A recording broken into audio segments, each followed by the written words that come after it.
ইসলামী ব্যাংকের পরিচালনা পর্ষদ ভেঙে দেওয়া হচ্ছে। পরিচালিত হবে ছোট আকারের স্বাধীন পরিচালক পর্ষদ দিয়ে।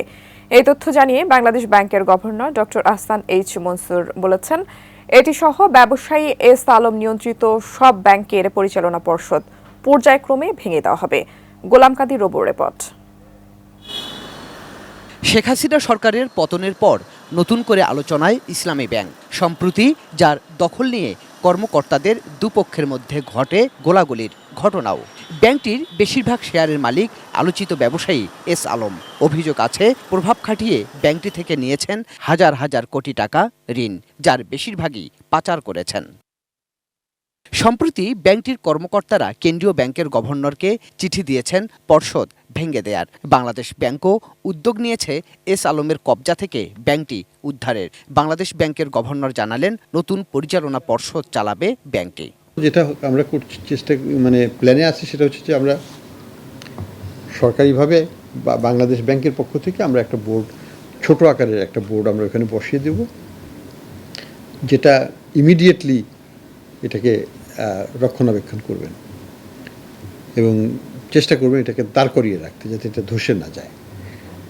এবং পরবর্তীতে যারা শেয়ার নিয়ে আসতে পারবেন, কিনতে পারবেন, ডিজাইন, এলিগেন্স, বিউটি, সেরা পণ্য সবার জন্য জেভিকো, তাদের কাছে আমরা এটা হস্তান্তর করব।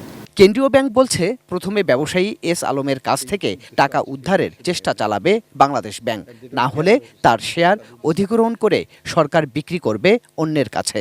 এস আলম গ্রুপের শেয়ার হোল্ডিংটাকে আমরা সরকারিভাবে টেক ওভার করব, আইনগতভাবে, এগেনস্ট তার লায়াবিলিটিস।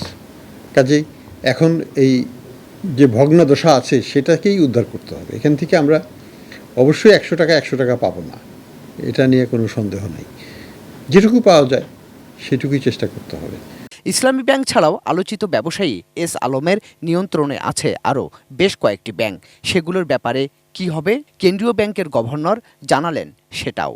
একই প্রিন্সিপাল আমরা মনে করি যে হওয়া উচিত। নামে বেনামে তারা প্রায় সবই কন্ট্রোল করে।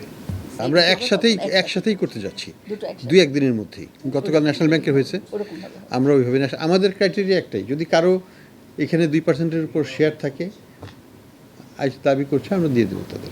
সম্প্রতি ব্যবসায়ী এস আলমের নিয়ন্ত্রণে থাকা ন্যাশনাল ব্যাংকের পরিচালনা পর্ষদ ভেঙে দেয় বাংলাদেশ ব্যাংক।